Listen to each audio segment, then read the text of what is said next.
Hello there, and welcome to the Monday Night Live. It feels yet another podcast which we've done in a while, but it happens every Monday. I have to remind myself of that. And we're watching an absolute gripping session as we do this podcast live from Headingley, Leeds. Rishabh Pant has just got out, and if you guys follow us, I know you guys will check our podcast out sometime later. Introductions as always. My name's Avnish Hegde. Well rested, well and good, and truly back in one piece, back to Bangalore from Japan. And I have, of course, the man in black, Akshay Swami, and Nikhil Popar, who's not stopped wearing that Indian jersey ever since he got gifted by his family. Nikhil, let's start with you.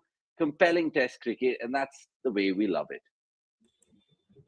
Oh, how well and how blessed we are to see Test cricket exist in this form. Uh, I find it very fascinating how much T20 we have watched that we can't just see people defend. In the first session, I was flabbergasted by the amount of people wanting India to score runs. Why are you playing for a draw? Nobody's playing for a draw. Bhai. Thoda relax, thoda chill. But then when things like these happen in terms of KL getting a turn, Rishabh getting a turn, it's good value for Test cricket being existing for the right reasons that you have to respect conditions. Only then rest can happen. So more of this, please. Absolutely. We'll speak about everything that we've liked and loathed in Headingley because India, I feel, always were in the driver's seat. And I say that because they've literally come in England back in the game, Akshay. And I just look at my TV right now. What are your first impressions? And how's your weekend been? You did the women's podcast. Let's start there first before we get into Leeds. Yeah, weekend's been good. Been busy packing and getting everything in order. I'll also be heading out soon. So just sort of also slowly, getting into that vacation zone. And then, in the middle of all of that, we've seen a fantastic test match unfold. Lots to talk about on that front too. Like for me, what's really stood out with this test match is the fact that it's been a very, very nice mix of modern cricket and old school cricket. Of course, we also like a bit of boundaries being scored. I get by, attention span sabka niche hai. So we all understand. Even I myself, there were those phases and I was wondering myself, 10 saal pehle, I remember watching that Kanpur test, India, South Africa, and loving every bit of the way Dhoni was batting it out. And the way De Villiers and Faf and Amla were batting it out. And yahan pe kya ho gaya? My mind was just why is it getting on my nerves? But eventually the way it just panned out and the way they held themselves, very, very, very cool stuff. And really, really happy for KL Rahul. Like, of all people, we know how much we've backed him. We've really stood behind him and felt, you know what, this is a guy who needs to just be given a long rope. To see him come good this way and that too in such difficult conditions, make no mistake, that was a spell of the highest order from the likes of Josh Tongue, Chris Wokes, Ben Stokes in the first session today on day 4. And for KL Rahul to come out on top, just kudos to him, man. A control percent in excess of 90. You can still say Pant had a bit of luck going his way, a lot of edges that went in gaps. None of that. KL was practically chanceless. Of course, there was that one dropped, attempt by Brook. But apart from that, just very happy for him. Yeah, he got dropped in 58. And even the control that you mentioned there, I was just thinking because he's a right-hander and facing predominantly from that Kirkstall lane end, it's just spitting at him. Many people think that these boys have made this pitch look completely different, but KL Rahul has been absolutely phenomenal. He has that one shot that no Indian batter has, which is a leave, which is almost not playing the ball, and it's so valuable in England. Next, we'll come to all the talking points right now, and as it stands, I think we're a couple of minutes away from tea, so the two Karnataka lads out there, hope they go well. And Karnataka reverse sweeps. I mean, it's just going to be mouth-watering to see this final session. And, of course, the final day. It just makes you think, because Akshay mentioned, Nix, that we've seen attritional cricket and modern-day madcap cricket. But all three results are possible, technically. So where do you see it swing? And where do you think India should bat till? What are your permutations, combinations in your mind right now? Yeah, so my first target was always going to be, okay, I need at least 300. Now that is most likely done till T. So I would potentially look to bat as deep into that final session because there are enough number of overs left. I would think about how many overs to give later once I get 400 as a number because India has lost with decent amount of runs also on the board. We've seen what happened when India played that one-off test and they scored 350 for fun. Now, the thing with conditions is we do not know how it will play out. There is rain forecast for the last day. So you don't know if it will come or not, but you have to still give yourself enough amount of runs first to afford stun also coming and the pitch not doing anything for you to still be in the game. So I would possibly look at least 100 more runs uh, to be very on the side. K. If they go on to score these many, then by credit to them. So at least 100 more, 400 is the number that I'll look at.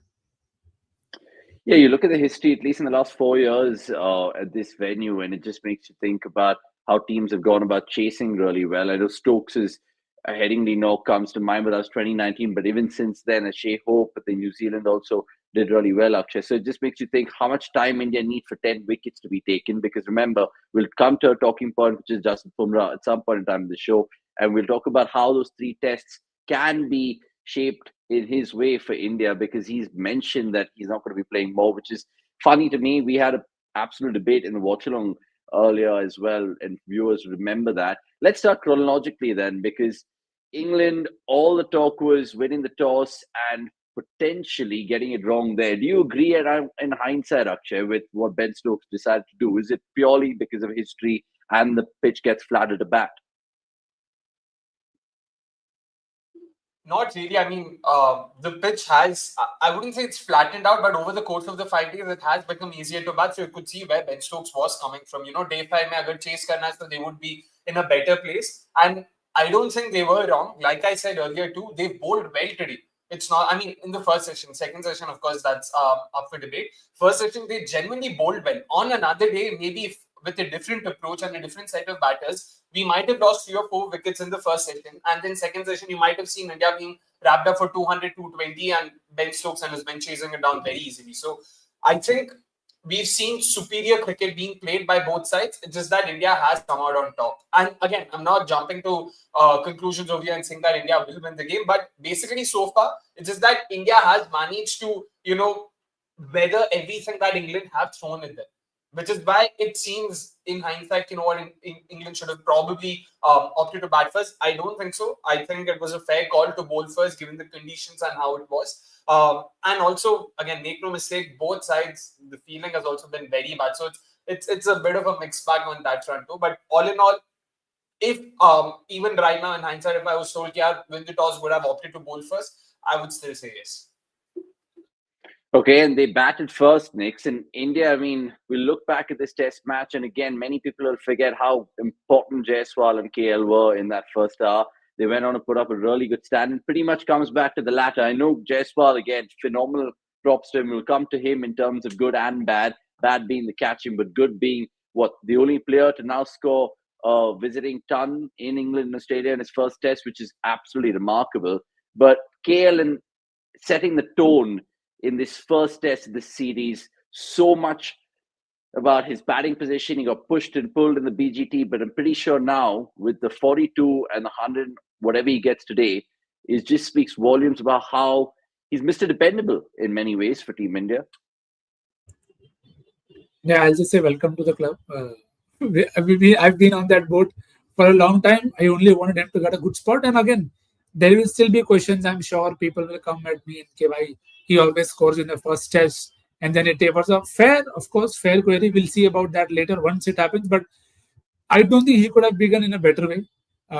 Today, especially, I find it very satisfying that we had people advocating wanting to take risk, but it hasn't been that hard also that you can't survive. So you have to trust your game to be able to survive these phases, and this is what makes those hunky-dory runs at the back end very interesting, where you're moving away, slapping here and there. Now, Rishabh Pant's runs after getting to 100 is fun because he played himself to that position. So I think KL will also take a lot of confidence. And I said it before the tour, if he can go on and do a DK, India will be far better placed at the end of the series. So the job is far from done, but this is as good as KL could have been. And I just hope more of this continues. No particular baggage or anything to take forward to. Start and do the same things every single game. I have no problem with his striker also, just to put it out there. Yeah, I mean, just absolutely admire some of his shot selection. I think at times, Akshay, and the fact that those cover drives are pleasing, and he brings all those terms into play, which is grace and poise. I think he really loves England as a test opposition. It's got the most runs against them, 300s now in three different surfaces in England. You saw it at Lords, you saw it at Oval, and now, of course, at Leeds as well. Going back to India's first innings, did you ever expect in your wildest dreams, bro? Headingley, coldish conditions, but three Centurions, first Jaiswal, then the captain to come do it. And even, of course, Rishabh Pant, which we can't ever stop praising. 471, okay, fine. People look back and be like, oh, yeah, we lost our last 7 wickets, 41. But generally, if you'd given me that at the start of the first day, I'd be like, I'm biting a hand off and maybe a leg. Yeah, it's funny how cricket works, right? 471, you ask India, were they happy? They will say no. 465, you ask England, were they happy? They will say yes. A resounding yes at that. So that's how it works. And like you said, at the beginning of the test match, if you told me 471, I would have been happy with it. But at 430 for 3, with your side in such a commanding position, you would have expected them to at least go to 550, 600.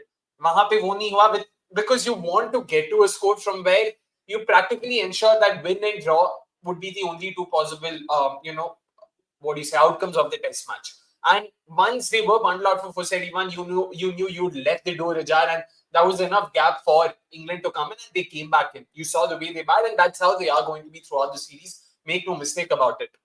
Now, but the third innings, that's where I've been truly surprised, because first innings, I would still say day one, the bowling was horrendous. I'm not going to, discredit or make it any less of the fact that, they scored 3 tons on day one. But the bowling was very, very, very ordinary. You could still say कि हम बहुत अच्छे knock से, but फिर भी ये चाहिए वो चाहिए, टेस्टिंग कंडीशंस में क्या करेंगे वगैरह वगैरह. There was still a few questions that were yet to be answered. I'll just look at it that way. Second innings, the way they weathered early today morning, you've lost your skipper who was coming fresh off a fantastic ton in the first innings. It seemed that India were in a very precarious position because they were in the middle of a fantastic spell. Chris Wokes and who was it early on, Bryden Cars, they started off brilliantly. और वहां पे लग रहा था कि boss थोड़ा आराम से खेलना पड़ेगा. And the way KL Rahul has been leaving, man, like it reminds me of Murli Vijay, man. That the way he was leaving in 2014, I remember all that analysis that they used to show 2014 and 18. The way he's left everything outside off stump, I can't remember too many openers in the recent past, let alone from India, who've been so assured of where their off stump is. The way he's handled it, and again, a fantastic defense. You cannot stress enough on how important it is to be confident on your defense. It's one thing to have a good defense. Kale's always had a very good defense, but now you see that he's confident. That's what you need. You need him to be confident in his defense. And BK, again, fantastic job. He's also spoken about what Abhishek Nair has done to him. Apparently, KL Rahul is one of those who isn't very big on, practicing or batting too much in the nets, also because of his back issues and whatnot. The fact that Abhishek Nair, he managed to build a rapport over the last 12 months or so. And from there, he managed to nudge KL Rahul into batting a bit more, getting into the groove so that it would help him, develop that muscle memory and whatnot. So very good to see, that all of these processes that they set up in the back room or in the back end has now, shown results. And again, KL is one of those guys that everyone's always rooting for, man. So fingers crossed, he is able to convert this into something a lot more big daddy than it already is. Yeah, he's got only, two 150 plus scores, I think, in Test cricket, 158 in Jamaica, and then the 199 he got against England in Chennai. So it'll be great to get that monkey off the back as well. But again, class from KL, now that he's one of the leaders in the dressing room, he'll probably take that and add that as a boost to his career going forward, especially in the game that he loves the most, this format, I should say. Next, let's talk about the other flashier hundreds, and not to put KL to shame there because he was sexy in his own way, but Pant and Jaiswal, again, catching our eye. And Rishabh Pant will come to, because obviously dual tons, the first wicketkeeper ever to do that for India in a test, the second only in the world. I think Andy Flower achieved that feat against South Africa in 2001. But what about the other youngsters, in particular Jaiswal and then Gill? We'll go chronologically. Jaiswal, I mean, loves England. He's going up to 2,000 test runs. Are we seeing a kid who's going to go on and rip it apart in test cricket? As much as he's a flashy white ball player, he's really proving his salt in this format, Nix. It feels very awkward to talk about Jaiswal because the last few memories of Jaiswal aren't even remotely good about in this test. But that it just tells you how hard the game of cricket is, that you could be on cloud 9 for the first couple of days. and then have 2 horrendous days where you drop 3 catches and you get out early and you get a good ball at that. So again, the runs for Jaiswal aren't a surprise. I don't think anybody in any sense would be surprised by the amount of runs Jaiswal has scored. I just hope it continues, and I don't have a problem with the second in dismissal as well. You get those kind of deliveries, but what Akshay pointed about defense, it is something that worked really well for Jaiswal also, and of course helped by that England bowled poorly, but you can't blame it on him. So happy for Jaiswal, as I said, for both Jaiswal and KL. Rinse, repeat every single test, not the catching, but just that. Forget the catching part and the batting aspect. Just rinse, repeat, and uh, it is just crazy to think that the guy is still 23 and we have so high expectations of him that we are hoping that he can get 2-3 tons on an England tour, first England tour that is. So we know in first England tours aren't easy. It's not your fault who you are facing, but it is what it is. So kudos to Yashasvi for getting that done in the first game, in the first innings. That is, you'll say dismissals and all of that, but okay, I mean, you will get good balls. It's okay. Yeah, I mean, absolutely sum it up well there, because the catching with Jaiswal, what we've come to see in his little short careers, he's taken a couple of really good ones, but that's kind of built up the memory in the public. But this will obviously live long for a lot of Test match cricket fans, but a great 100 to save it nonetheless. And I think there's more to come from him. A word on Gill there, Akshay, because obviously second innings got a decent one from who was it? Bryden Cast, which kind of nipped back, and then obviously you need the element of luck, which he didn't have. But the first innings, so much talk about him going into the Indian Test captaincy, and for him to do it typically in, dare I say, a North Indian Punjabi style. To be honest, that knock was sublime. That's the word that comes to mind when I think of how it was. Just flawless, the way he went about his drives. He looked so calm, so at ease. And again, for a skipper, for someone, we've spoken, Nikhil Bhai himself has spoken time and time again about how in England, you're not just up against 11 players on the field. There's the media, there's the crowd, there's so many things going on. And for him to still able to soak all of that pressure and just be so nonchalant, it was very heartening to see. Again, he's still young, yeah, captain is sure, but age-wise, he's not old. You need to imagine, and when we try and put ourselves in their shoes, I don't think, as much as we want to try and imagine, I don't think we'll ever be able to understand the kind of pressure, the kind of things going on in their heads. For him to still let all of that, set aside, I mean, keep all of that aside and then go on with his business. Again, like you said, he was also helped by the fact that KL and Yashasvi both did a fantastic job of seeing off the new ball, and from there he built. And the way he built, once again, man, that the first 430 runs, it was the most ideal blueprint. मतलब lab में बैठ के अगर decide करना है कि boss, how do you want your batting innings in a test match to be? That's exactly how it is. See off the new ball, expect your openers to just play 20-25 overs, and from there, if someone gets out, your number 3 comes in. And again, unfortunately, that was the only blip, but number 3, ideally, agar marta to acha hota, so whatever, your middle order takes on from there. And your middle order did take on 98 runs, that opening partnership over in the first 25 odd overs. Brilliant job of seeing off the new ball. The England bowlers were already looking for options, kya karna, kya nahi. And Shubman Gill, once again, we all know he struggles against the incoming deliveries. Even when the second new ball came in, the way he negotiated it, the way he went after some of the shots against the likes of Bryden Cast and Josh Tung. बहुत मजा आया. Very happy for him, man. Very, very, very happy for him, because, again, unfortunately with him, there have been a lot of off-field chatter, stuff outside cricket that's been talked about to criticize him. And the best way of answering it is, like Kohli had earlier shown, bat dikhao, ye karo, bhai Gill ne wo kar diya. And I just hope this is the first of many for him to come during this tour. Yeah, it's the best way to lay down the gauntlet if you're a Shubman Gill fan and you're hoping for the best. And we all are in many ways, because, look, we still love Test cricket. And despite some of the big wigs retiring, we have only good things to look forward to with this young generation, and the talent that we have is just absolutely brilliant. Look, as it stands right now, and you guys must be listening to this podcast later on this week, but it's tea time on day 4, and it's a lead of 304 that India have. So how much is the question? A lot of you guys are asking us that in the live chat right now. If you guys are listening, like I said, later on, please smash a like if you're watching on YouTube, and even on Spotify, show us some love over there. Syed Nizamuddin saying Karan Nair century loading. Man, I wouldn't be a happier man if that happens. But whenever it happens, it happens. A failure for Karan, but I think he'll come good at some point in time in the series, if not this match as well. Next, coming to, of course, day 5 possibilities in a bit. But when we talk about the second innings in terms of the game and England's first innings with the bat, let's talk about the Indian bowlers, because the talk this whole week is, yes, similar storyline of praising Jasprit Bumrah, but questioning the other bowlers. Some would even say the 3 wickets that Prasidh Krishna took was pretty much all down to luck and nothing was planned. Where do you stand in India's second bowler, the best bowler after Bumrah right now? And is that a cause for concern? Are we too over-reliant, like this graphic asks, on Bumrah? Yeah, I can't stress how over is and how big that over is.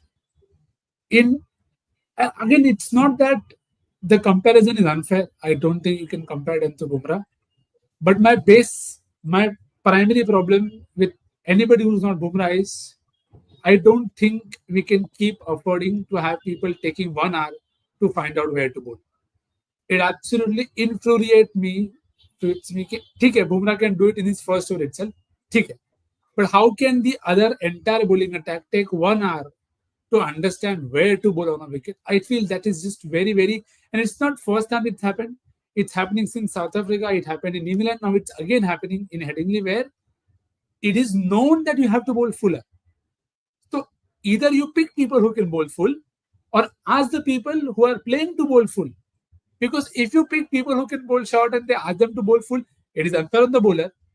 But then what is your plan? So I just feel India, in terms of planning, it feels very, I can't get the right word, that if Bumrah doesn't give you a good start, I shudder to think what will happen in the 2 tests Bumrah doesn't play. Because A, who will give you control with the new ball? Second, how are you going to take wickets if there is no control with the new ball? And to top all of this, we dropped a lot of catches of Bumrah as well, which this innings could have simply had. We should have already been 500, 600 ahead. But it wasn't to be the case. So it's a massive worry in terms of planning for me. Look, to see, I'm not saying we'll get new people in, but whoever is in, Siraj cannot always take 4-5 hours, spray the ball here and there, and then get to it. It will not always work out. He's played enough number of games. I can excuse Prasidh कि चलो 4 test ही है, ठीक है, सीखेगा बंदा. But Siraj कब तक? I mean, I want Siraj to be the highest wicket taker, but for that he has to start well. And we all worry about his workload. But if he takes wickets early, he'll not have to bowl so much. So I just hope India are better planned in terms of how they want to bowl, because I'm okay if they are on execution. But to me, a lot of problem seems to be in the planning also. Okay, interesting, because the way I look at it is the fact that generally in the last couple of years with cricket in England, the batters have just been going at some incredible tempos. And I feel like even if you cast your mind back to the 2023 Ashes, and Hazlewood, Stark and Cummins, I think, played 4 out of 5, and some of them played 5 out of 5 tests. All of their economies were in excess of 4.5. So whether they got wickets or not, England batters will come hard at you. Sometimes even Bumrah had to bear the brunt of some great shots this test match.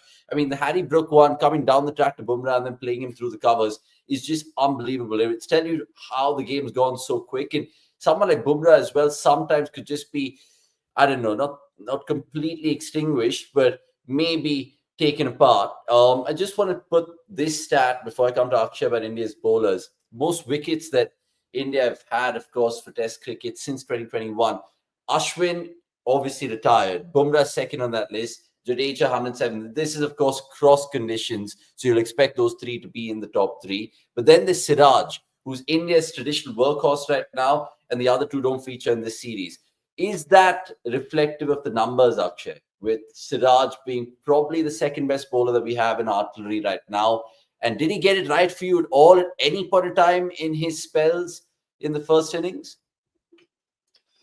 I mean, I don't know if this is an unpopular opinion, but I actually, I'm a lot more disappointed with Prasidh Krishna than Mohammad Siraj. Let me first put that out there.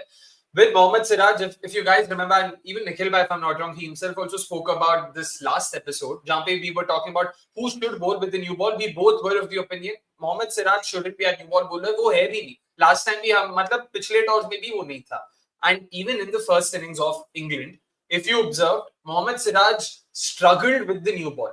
After that, he actually had very good spells. In fact, for I would say majority of his spells, he was good. It was only with the first new ball and the second new ball that he massively struggled. And I am with Nikhil Bhai that ideally he shouldn't be taking that much time. But yeah, we have established the fact that he isn't going to be your new ball bowler. Wo nahi hai. And it is a skill. Some people have, some people don't. He's a lot better in other areas, and that's where he needs to be used. Now that's where they were always going to struggle with by going ahead with a troika of Bumrah, Siraj, and Prasidh. And that Prasidh, once again, he's also not necessarily a new ball bowler. He's not someone who's known for his ability to move the ball in the air, which is why I always had my reservations. In fact, for the longest time, I was talking about Arshdeep Bumrah, Siraj being the troika, simply because Arshdeep Bumrah can start off and then Siraj can continue from there. It makes sense. Arshdeep, we've seen that he has the ability to move the ball. Kent के लिए जब county cricket भी खेला था, India में भी जब Ranji Trophy खेले, even with the white ball, for what it's worth, if you want to look at that as well, he's someone who is known for his ability to move the ball in the air. Prasidh is the hit the deck bowler. He's a tall, lanky pacer, high arm release. वो वही करेगा भाई. Lengths weren't an issue for me with Prasidh. His lines were horrible, and I'm sorry to say, the 3 wickets, I won't look too much into it because those weren't earned wickets. I know a lot of people will say, "Bhai, mil gaya na to chup rahe." But bhai, long term ka bhi sochna padega. Is that so? Basically, you just have to look at this. If you're playing the game, let's say if you're betting hypothetically, are the odds good on Prasidh bowling repeatedly, bowling similarly, and getting wickets again and again? I don't know. You need to be better. He can't expect to bowl just like that in the second innings and get wickets. That's where, bhai, kuch to some of the overs, 1-odd delivery, I can still understand. It's his first time playing in England. He'll need some time. But you can't go through entire spells, entire overs where you just aren't getting your lines right. And what Nikhil Bhai said, I want to understand that are these guys talking to Bumrah? मतलब कुछ conversation हो रहा है, कुछ भी चल रहा है कि जो मन में आया बस कर रहे हैं, क्या चल रहा है? Like, are these guys thinking or are these guys just going ahead with the emotions, going through the motions? See, I think just on that point, I just feel I've said this before as well. I feel we give a lot of freedom for bowlers to fail.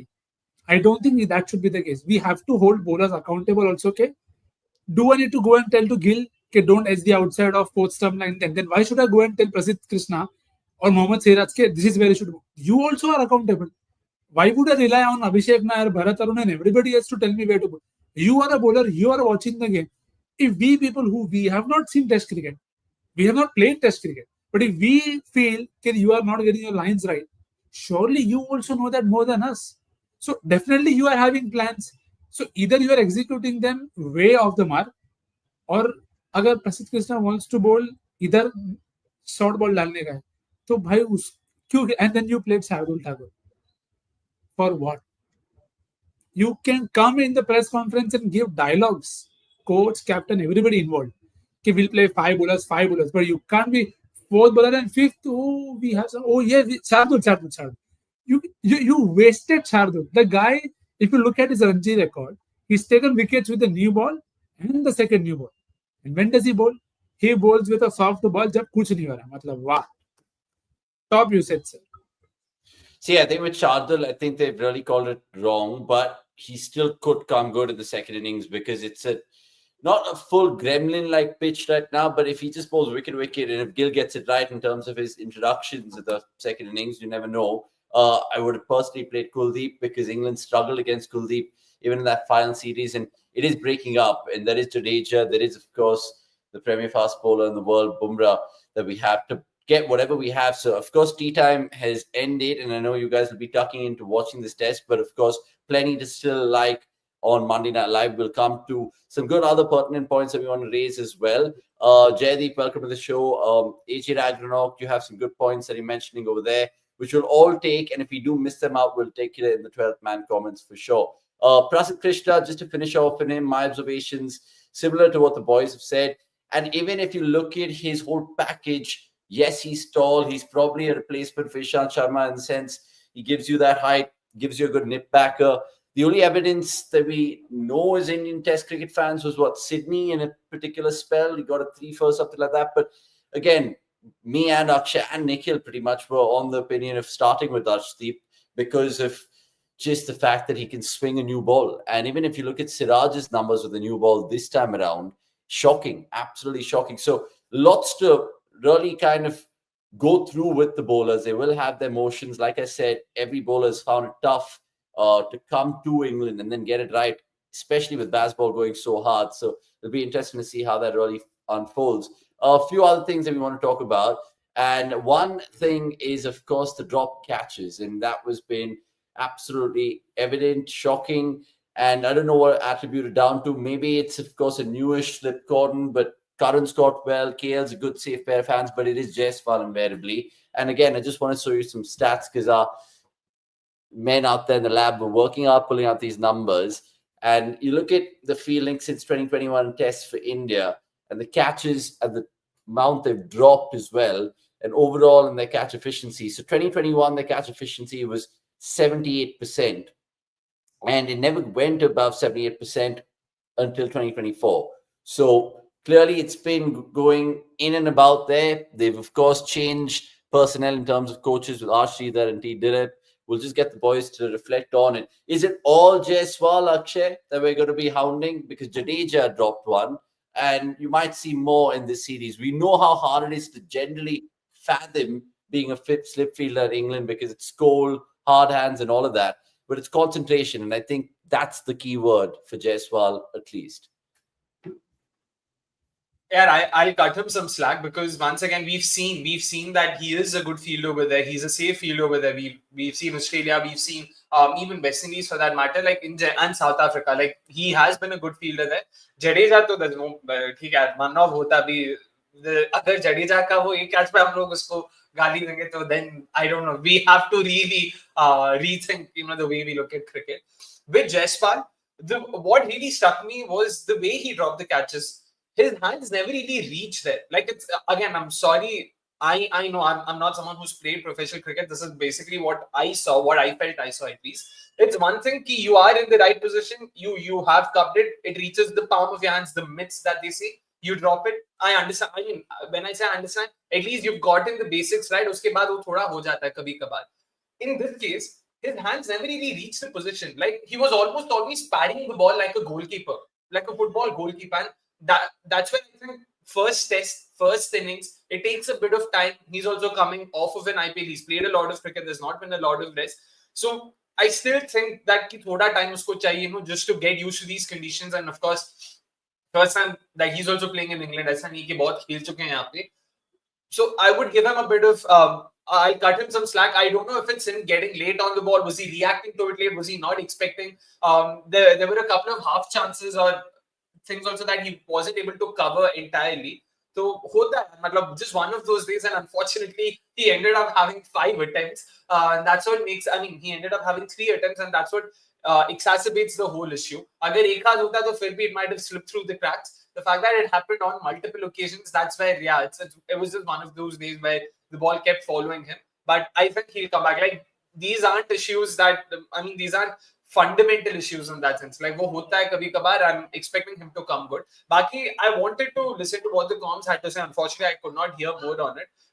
You guys can let me know on that too.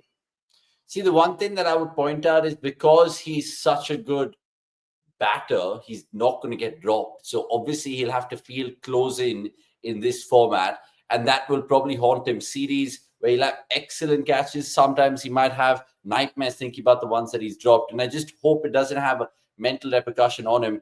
But do you get enough conviction now that you've seen the good and bad of Jaiswal as a slip fielder, nicks in that gully area as well? Do you think he's cut out for something like that, or do you think he could probably be better off in front of the wicket?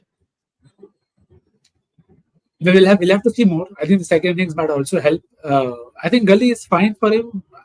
I just do not know whether it is a case of him not picking it early or him not being ready for it, because a couple of catches you feel, and again, I said that all were of the same pattern. To me, the most disappointing one was the Brook one, where he hit it straight to him and it dropped. And then you're like, ye catch to you will expect to come to you, and then you'll grab at it. So, Brook also has dropped. Duckett has also dropped a catch. So, it can happen. The only problem with Jaiswal was because it was the repeated nature, and it made people who he dropped score big ones, which is why it kind of hounds you even more. So I think he'll still stay there. May not be the part of slip cordon, but Gully, you have to keep him somewhere. And again, he's a safe catcher. So I just hope कि MCG और Headingley हो गया बस इसके बाद एक भी नहीं छोड़ेगा hopefully भाई. So I mean at least that's what you hope. Yeah, I mean, that really is going to be something which is going to be in people's minds, especially with this 5 test matches. There's going to be plenty of catches this way. But Karan Nayar's got well, and who would have thought with him and Bumrah having an altercation in Firozshah Kotla, 2 months ago, all patching up and hugging each other to claim India's first wicket this series. India's got 300 up, and it'll be interesting to see how they get on to. So let's end this India-England chat because there's plenty of other things that we want to talk about. And of course, preview like West Indies, Australia. There is, of course, even things of the MLC we want to talk about. But where do we head in terms of day 5 then? Akshay, what is your prediction? Because we can clip it out if we're right. India lead by 306. How much is good enough? Is 400 psychologically winning this game for India? Right now, by the looks of it, the way they've approached so far in the last session, it doesn't look like they have a target in mind, which is how I would have also looked at it. I would ideally want them to just play out this day, bat out this day, and see where they are at. From there, take it, because 90 overs is time enough. Agar aapko lagta hai target, theek thaak hai, then you can always declare overnight and then ask them to bat tomorrow. If they feel that they need a few more overs, a few more runs, importantly, and make the equation even more tricky, because one thing we all can agree is England in this baseball era with so many conversations about attacking cricket, they've almost backed themselves into a corner where they have no option but to go for a chase should a chase present itself. So if you give them a very unlikely equation, you're only increasing the odds of them taking more risks and eventually losing the game. So what is the carrot you'd like to dangle then? With that point that you mentioned about England and Stokes and their ego that they'll go for anything. 380 and 80 overs?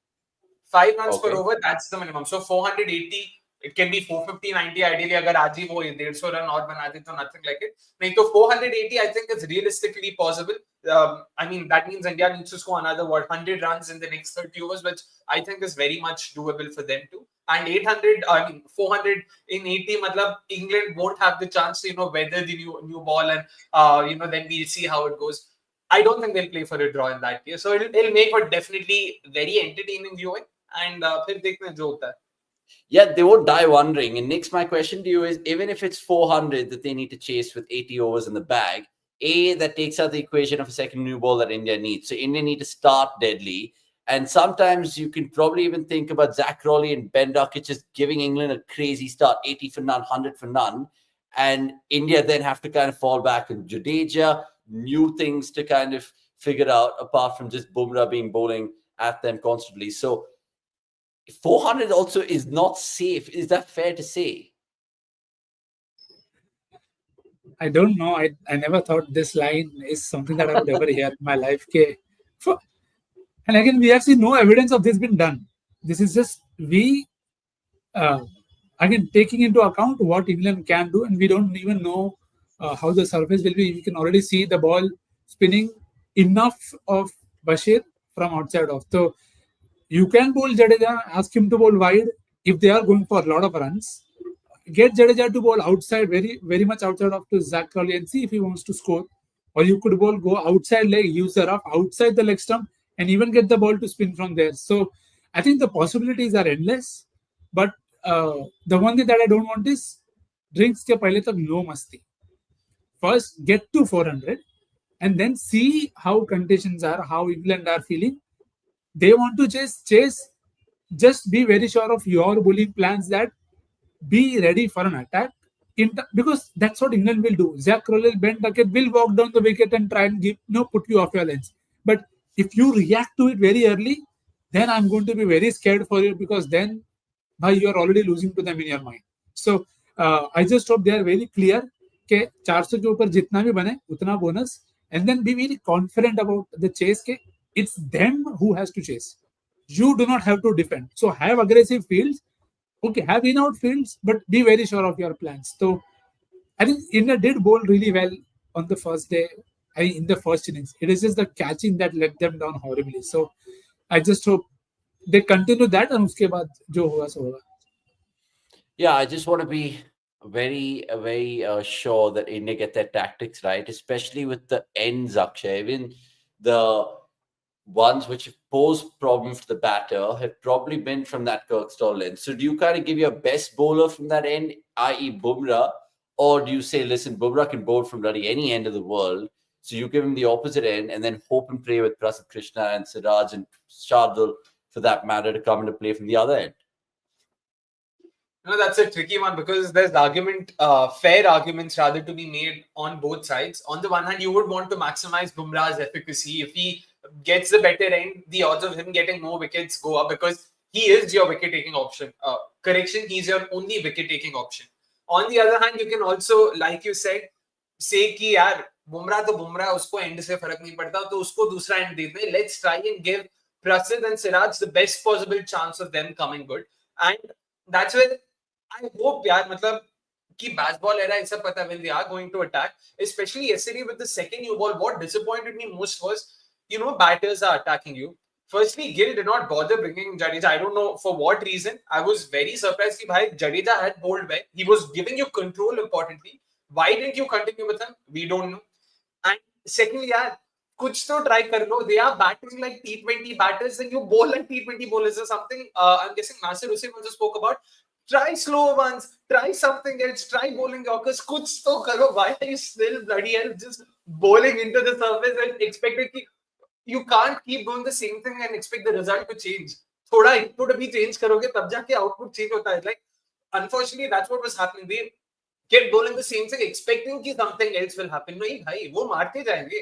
And by the time you realize that, you can't, matlab train tab tak nikal chuki hogi. Thoda kuch to try karo. You saw Bumrah do that. You saw Stokes, man, a couple of those slow ones had also dipped to Rishabh Pant. Unfortunately, he didn't get wickets. Even Chris Stokes, you saw them. Do something. That is modern day test cricket. You have to do something, especially for bowlers. Batters are always going to react. It's the bowlers who have to act. You guys are the ones. You are the first line of action. तुम्हें कुछ करना पड़ेगा तब जाके कुछ होगा. And that's where I hope they understand this, especially with Prasidh after such a good IPL. भाई क्या कर रहा है? मतलब you are mentally in such a good space. Please, I hope it was an aberration. It was just rust or what or pressure or whatever it is, nerves. Please, bhai, I hope he gets his act together. Yeah, you have to have more tricks in your sleeve. I think given Joe Root, if you look at, sometimes he runs out of options and he bowls a short ball, he bowls it really wide. So look, Prasidh and Siraj, they have to kind of learn on the job here. It's not going to be easy, but someone has to play second fiddle to Bumrah. Arni, Siraj, Krishna were not good at death bowlers in the IPL as well. I mean, Siraj's been taking the cleaners. He's been taking the cleaners for Bryden Carson and then finally got it right. I mean, a Yorker off some, that's what we want more of. Mayank, welcome to the show. Going on to say a target of 450 will not be safe for the weak bowling of our team. 510 should be the target. I mean, that's just ridiculous. Sometimes I agree with Ravi Shastri when he said, look, if they scored 350, 400 in the final innings of the test and they win it, then you just got to doff your hat to them. I mean, how much could you do? And it just makes you think whether Kuldeep was needed instead of Shardul. There's no other spinner, i.e. India have like a route that they could throw in the mix apart from Jadeja. So a lot of things to think about. But right now, as it stands, India lead by 313. So we'll close out our chat there. We'll move on to best of the rest because there are plenty of things in this Monday Night Live podcast. And let's start, of course, by discussing some of the other things in the world of cricket.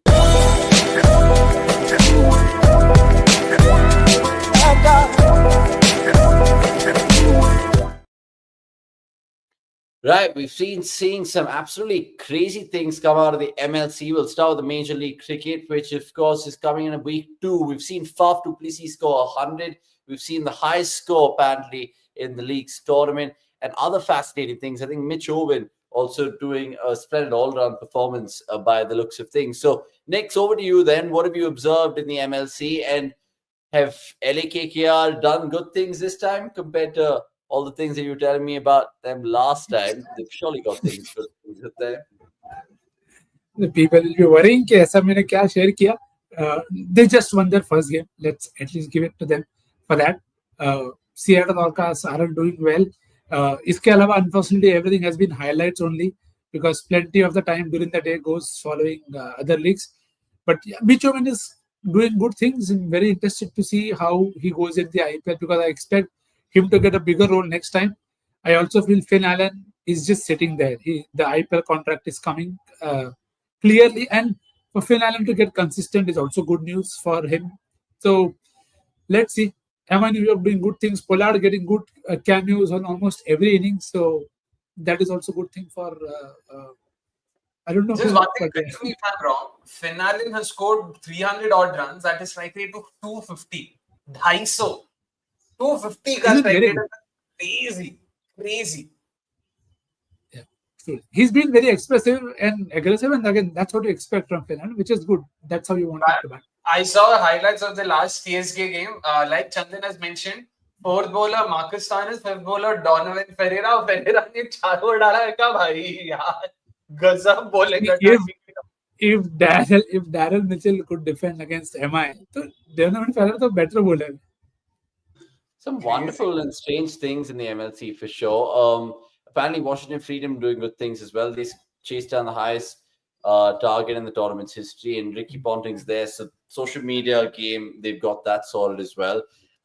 Just some trivia. Are you going for any of the games? Because Chandan is also based in the US, right? So this is for him prime time cricket content. Exactly. Are you going for any of the games? Do let us know.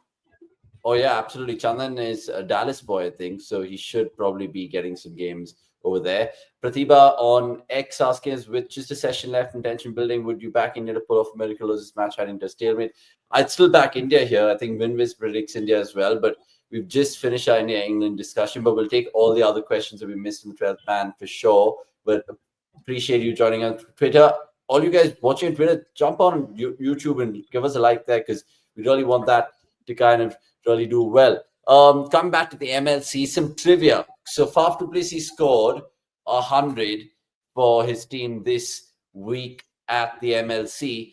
Do you boys know the oldest centurions in T20 cricket? I mean, our stats man put it out. I don't know how many of y'all were paying attention to Slack, but I have the answers. Any guesses? Chris Gill, I know 40 के बाद उसने एक century मारा था in 2020-21. No, so basically, Faf du Plessis against Dallas the other day is 40 years and 342 days old. There was one batter who scored a T20 ton, being 41 years and 65 days old. It happened in 2017, and right now he's one of the coaches for England. One of the coaches for England. Makalam. Kiwi, No. Kiwi hai. Kiwi. Yeah, Coaching setup to Kiwi hai. Durham legend, Delhi Daredevils legend. Sorry, what legend? Durham and Delhi Daredevils legend. All Collingwood. Yeah. Thank you. Imagine that. 41. Incredible against Worcester in 2017. So that was the oldest. But pretty other written things on MLC from our cricket.com point of view. Go check that out. Let's move to international cricket because there's lots to talk about. Not the first test preview, but the review of it. And Sri Lanka nearly getting themselves into this hot soup. Angelo Matthews farewell test and all of that. But Bangladesh really stole the test in terms of all the headlines for the right reasons. Their batters coming really good. Shantu doing good things with the bat. Nix, your assessment of what we saw in Gaul, and could Bangladesh have been more braver on that final day and giving them more overs to bowl, or again, hindsight's a beautiful thing? I think they wanted to, but rain did not help, and you can understand Shanto batting himself to another time. It's very rare that you get to do such fit, though he's done this already in the past. So for him to do that is very good for him. I think they tried. They got 3 wickets. And how fitting, no? Angelo Matthews once again, Gaul team under pressure has to come out to just ensure that his team is not losing at Gaul. So I think some stories just write itself, and it was the first draw at Gaul in, I don't know what, 26 odd test matches, if I'm not wrong. So it just tells you how rare it is. It is expected that the ball will do a lot more in the second test. Bangladesh will bring back Mehdi Hasan, Miraz. So more ammunition for Bangladesh, but it's very good that Bangladesh are getting big runs, because I think for a lot of time we've been asking them to score big runs. Rahim did that, and for Shanto to do it is also great. So hopefully they can build on this. Yeah, one thing with Shanto Akshay, apparently Asian batters with multiple twin turns in tests, and he's gotten himself into that club which has Arvinda De Silva, Rahul Dravid, Sunil Gavaskar, Kumar Sankara. So well done to get 2 tons in that particular effort. So let's see how it goes for Bangladesh because it's part of the WTC. So both those teams want to start well, and Sri Lanka a little bit of transition time with Matthews moving on, but they have good things coming their way with Nisanka doing well, scoring 187 in this game, and things to just look about in that second test. There's another test which will start part of the WTC, which is happening, I think, on Wednesday, and that's the West Indies Australia. Now, last week we spoke about the Aussies in the aftermath of the WTC, and we were all quarreling about who should be axed, who shouldn't. Now they've already kind of played their cards open, and they've got in Josh Inglis and they've got in Sam Constance, two good changes already kind of tasted the international level, Akshay. I'll come to you here first. It's ready-made replacements for someone like Labuschagne and Smith. Smith to sit out due to injury, but Labuschagne maybe dropped because of form. Constance in English. Are you happy with that if you're an Aussie fan? Constance का देखना यार, English तो has been a part of the setup, so it was, मतलब, I don't see any sort of surprise there. But Constance also, it's not a surprise per se, but he is now going to be, well and truly a part of the setup. It's one thing to have played an odd test match at home. Now ऐसा बाहर लेके जा रहे, so clearly they are looking at him as the future, opener.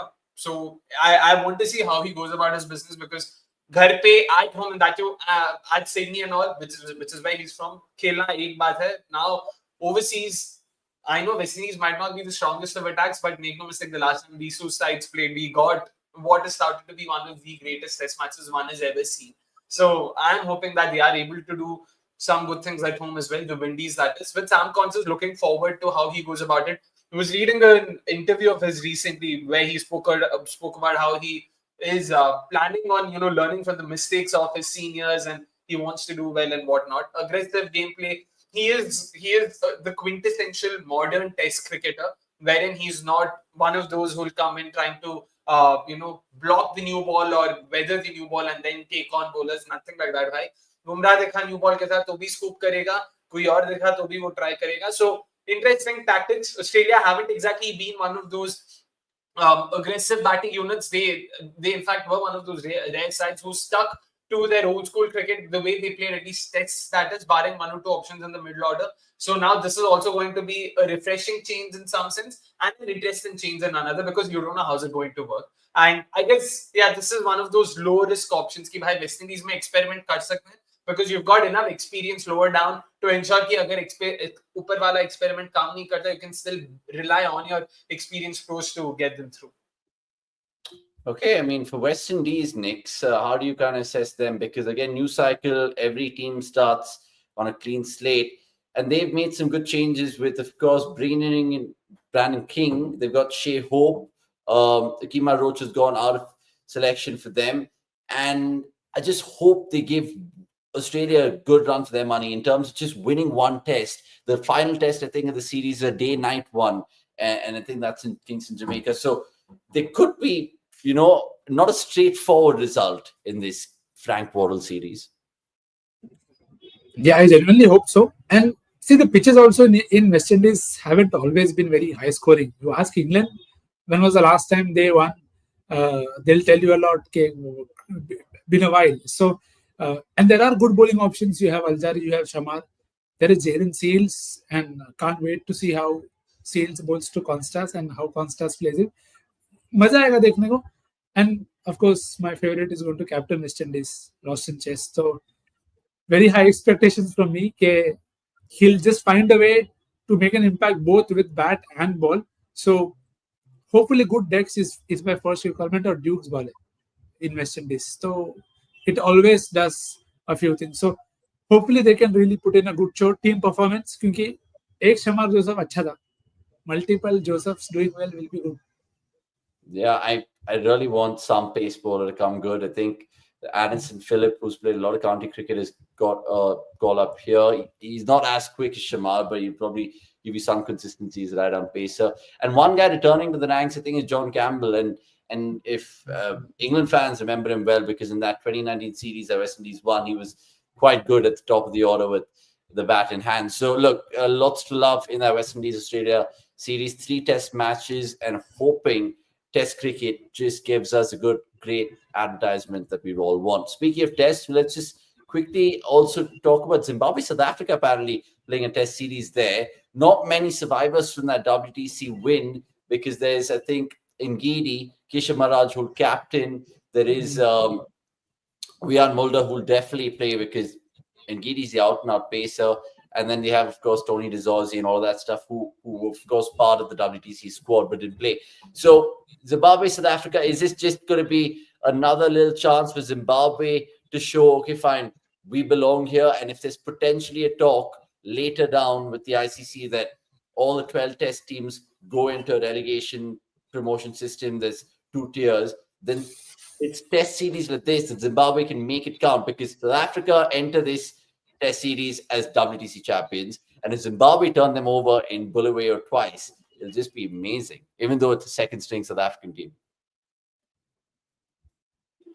I mean, twice again. Irvine, I mean, he's not going to be short of confidence playing at home.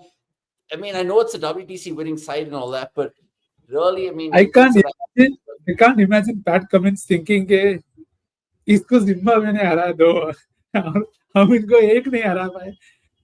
Crazy. I love an underdog story. Even Akshay does, and I can understand there is the bowling also from South Africa. You will feel, there are a few openings there, but then there's also that one guy, Luante Pretorius, that I really cannot wait to see how he starts and how he plays. And there's no Sikandar Azad, so that to be the Gen Z word, the aura of the squad is a bit less. Though there is Brian Bennett, and I would love for him to score another 100. But let's see. I hope it's exciting. South Africa हारे, ठीक है, चलो एक दे देते हैं. Zimbabwe and South Africa, ठीक है. You also be happy. I mean, Zimbabwe, South Africa used to play a lot of tests back in the day. And Akshay, my only question to you in this one is, are you looking forward to Devon Revis, the test cricketer? Because he's, of course, in the squad, and so is Pretorius. Both, of course, young, both can play crazy kamikaze cricket, but test cricket is a different kettle of fish. Do you think Revis will fare well? I mean, I see no reason why he can't. But any match, not just test, any match featuring Zimbabwe, and I'm only looking forward to Zimbabwe. So, nahi bhai, Brevis nahi, Luandre nahi.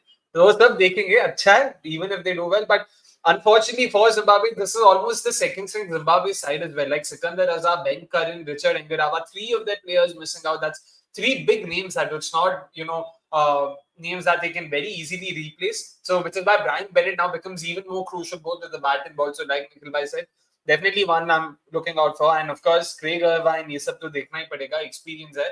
Blessing Mujirabani, want to see how he goes about his business against these sappers, because South Africa is again another side who know a thing or two about facing pace and bounce. So it'll be a very interesting contest. So looking forward to it. And for South Africa, good chance to test some of their players and see Brevis and all, like you mentioned, can they also be looked at as a potential option for their first 11? Again, some of the stronger sides. So good chance, definitely, no doubt. Good time. Matlab India maybe very hota tha na, whenever India played Zimbabwe, good time to sort of give caps and see where they're at in terms of bench strength and whatnot. But yeah, Zimbabwe, low-key hoping that come se kam ek test mein, if you can run them close even, I'll count that as a win.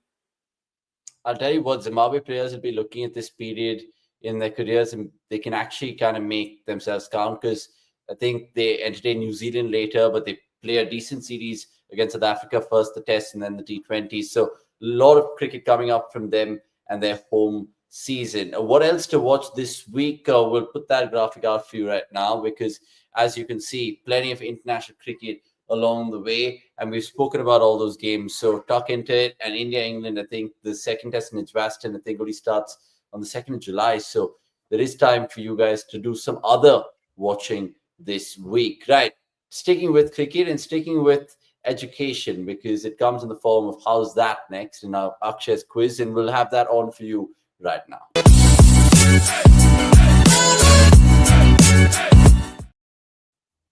Right, over to How's That, and I think we have a winner, Akshay, do we?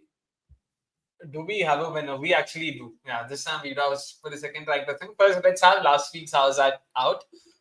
Uh, there we go. Very simple. It was at the end of the WTC final, so we thought let's try and see if we could make a question out of it, and we did. The question was at the end of the WTC final at Lords, Steve Smith went past Sir Donald Bradman, Sir Gary Sobers, and Warren Barnsley to top the below list, of course.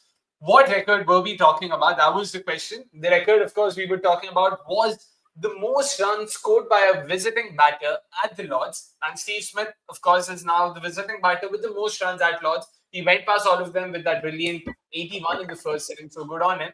A brilliant tally of 81 runs in that test. Apologies. He didn't score 81 in one innings. So that was the answer we were looking for. A couple of you got it right, but of course, like always, there's only one lucky winner. And this time around, the lucky winner is Sanjay Pappayagari. So congratulations, Sanjay. Do get in touch with us on X and we'd be happy to chat with you sometime next week. So that was that from last week's Howzzaat. Now coming to this week. There we go. All right. So we're talking about 5 tests and we want you guys to identify what connects these 5 tests. The below tests rank on top. Okay, the below tests rank on top of a certain list. What are we talking about? First is India versus England. By the way, this is arranged in order of ranking. So that's another clue. India versus England, Delhi 1981-82. India versus England, the Oval 1990. India versus Australia, Ranchi 2016-17. India versus New Zealand, Chennai 1964-65. And India versus Pakistan, Delhi 52-53. So these are the 5 tests that rank on top of a certain list. And I want you guys to identify what are we talking about? What is the connect, of course? Because commonality ki baat kare, naturally all 5 tests feature India. So that in itself is probably another clue. So let us see if anyone gets it right. There's only one test featuring from this millennium. So that might make it a bit more trickier because most of our viewers, I don't think, were, alive to watch the other games. So dekhte hain if you guys have gotten it right next week or not. I think I might guess. Like, I don't know. I'm guessing anything to do with the Centurions that we saw in the first innings for India. Interesting. Maybe that. I won't give away anything. Interesting, Shah. That's all I have to say. I don't know. I have no idea, but you guys can guess and let us know in the live chat, not in the live chat, rather in the comments proper. Right, time to move on. Yeah, time to move on to your questions, which have come in thick and fast in the course of this Monday Night Live. We'll go on to the 12th man right now before anything else.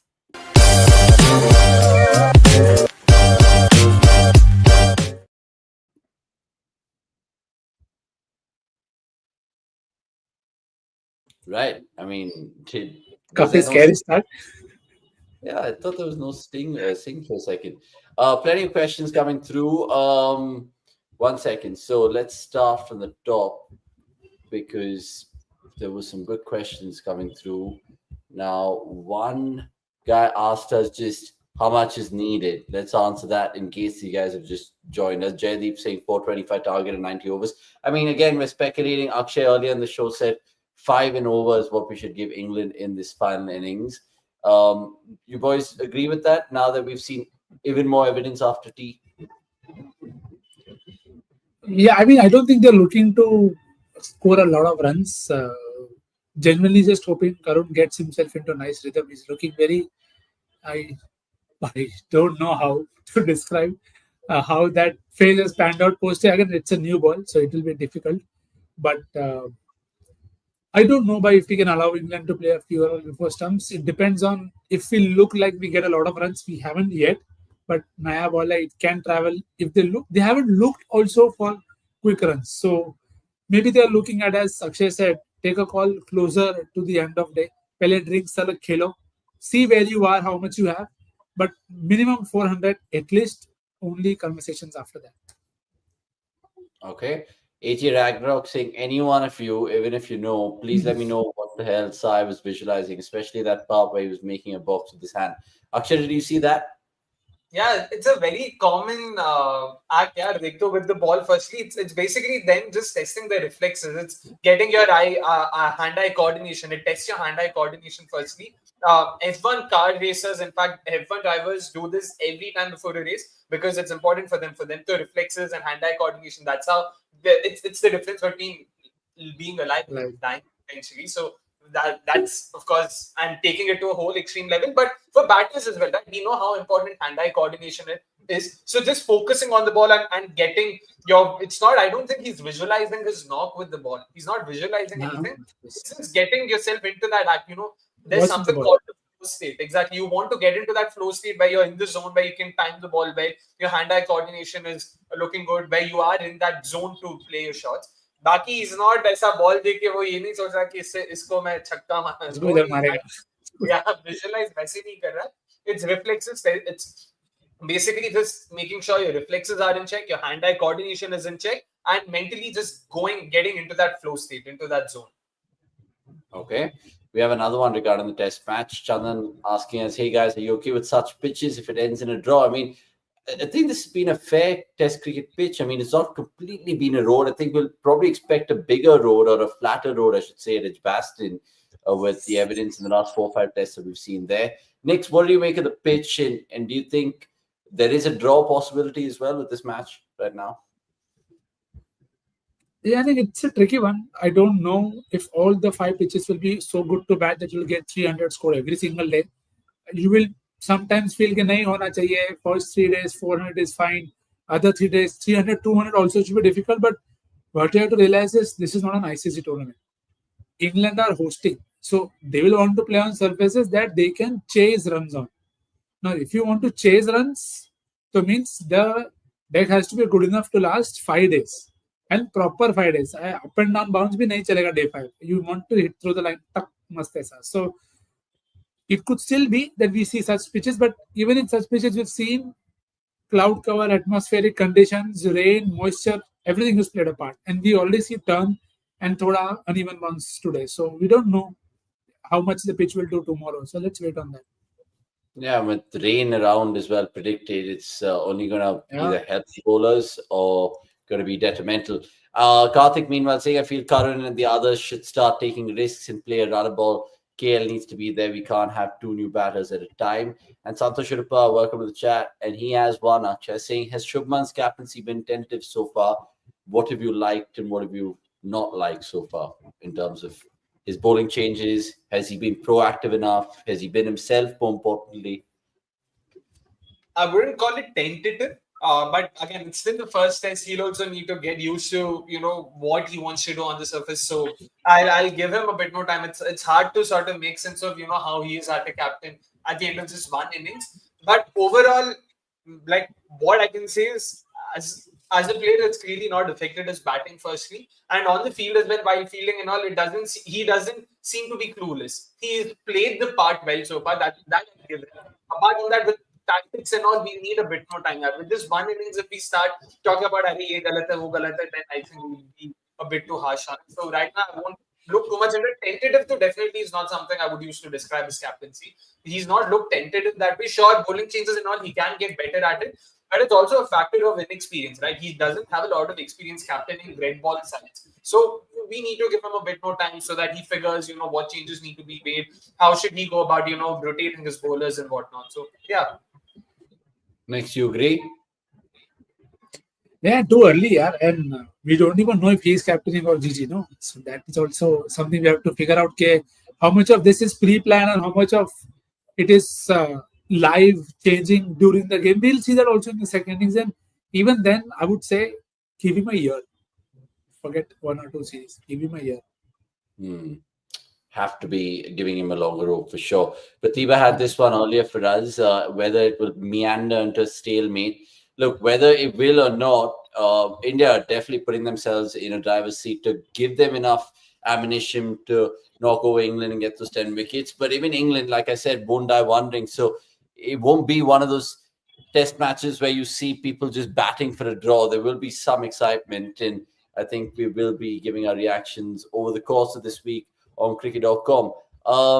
Freaking awesome. Welcome to the chat. Saying I think West Indies have a chance and only in Grenada, but considering the 3 combination is tough too. Hope they will give some fight. And he also lends his thoughts about the Zimbabwe South Africa Test series, saying Bolivia is a high scoring venue. It is the only venue Zimbabwe managed to draw a game in South Africa in 2001. It's been 24 years as expected. Some are making their test debut too for South Africa. I think that was a test match where Andy Flower got the 199 not out in the second innings and 141 in the first test. Pant did it in this test. So the only 2 wicketkeeper batters to do that. And I think Pant leveled the record of the most sixes in a test match in England, which is unbelievable by its own way. We have a couple of more comments to take, and then we'll, of course, wave goodbye. Freaking awesome had this one, Akshay. If India don't believe in Shardul's bowling ability, why they picked him in the 11 in the first place? They introduced him very late. He bowled only 6 overs. Of course, he's expensive. Prasid is expensive too. The only way they can save this is if Shardul just gets 2 crucial wickets and is the partnership breaker that he is, and somehow kind of vindicates the decision. Yeah, I mean, given how he was used in the first innings, it'll take an incredible performance for it to be vindicated, firstly. But with Shardul's bowling, I think it has a lot to do with Shardul being picked itself. I think that is what needs to be questioned and not the way he was used. Baki, they were looking for wickets. And if you have an option of using Siraj and Prasid with the slightly older ball or Shardul, invariably Siraj Prasid would, given that they are your frontline bowlers, they would have been on top. That's why the question needs to be firstly कि भाई उसको इतने कम overs देना. I don't know to what extent was it, like Nikhil bhai said, a team call, or was it just Gill deciding on the fly, you know what, I can't give Shardul the overs right now, it's too risky. So we don't know. And Gill should, this is something I agree with. Earlier I spoke about how Arshdeep makes sense. In fact, the other option is, yeah, नहीं तो Shardul से try करके तो देखो. What is the harm? You've already conceded so many runs. I don't think Shardul can do worse than that. So just give it a go and see. So fair point. That is a very fair point. Let us see. If in the second innings there's a potential chance, I don't know if that will happen. But if it does, then I'm all for it. Okay. Chandan Rame, I think, saying he broke the record, Pant, scoring 9 sixes in a test in England. I think Pant has the most, he's already in the top 15 of most sixes in their test careers. It's mad. Top 15 highest six hitters in test cricket and all test cricket, Pant is there. He's got the second most sixes for any active test cricketer right now. Second most, and he's 27. Wow, man, it's incredible. 81 sixes. He's tied right now with Matthew Hayden, and let us see bhai, और कितना आगे जाएगा. Yeah, he's brilliant. And that front flip celebration was good. I can't believe Sunny G asked him to do it again. He was just like, hold the horses, don't tell me, mate. I will literally celebrate and do whatever I want. If it is a Roger Edgbaston, it would be better to play Washi or Kuldeep even. And I think that could probably be the changes. I mean, you look at Edgbaston in the last 4 tests there, to my mind, all have been won by chasing teams. West Indies, England won that. New Zealand won that. And then the Ashes, I think Australia won that with Cummins by 2 wickets. So it's going to be chasing. It's going to be another road over there. So who knows what's going to happen. Early changes next. If India do, of course, draw this or win this game, do they change necessarily what's not going to be broken, so to speak? I think one change is what I expect definitely happen, and that is Kuldeep playing. The rest, it's too early to say. There is plenty of time before the second test. काफी अच्छा break है, so there will be a lot of time to figure out. अरे भाई यार ये शांति से नहीं खेल सकते. चुपचाप खेलो ना यार. Yeah, plenty of time. Let this end first. Let this end as well. But we will end the Monday Night Live. Thank you so much. I know it's going to be an absolute turbulent watch on a Tuesday for all of us, but we will try to pick the bones about it. There is better coming up. Akshay's in his travels, but he'll be with us through the Women's Podcast, and there's more reactions if you guys want to follow us individually as well. Thank you so much for joining us, ladies and gentlemen, in the chat, and Akshay and Nix. Stay safe, take care, and see you guys soon on the other side. Until then, it's a goodbye from all of us. Cheers.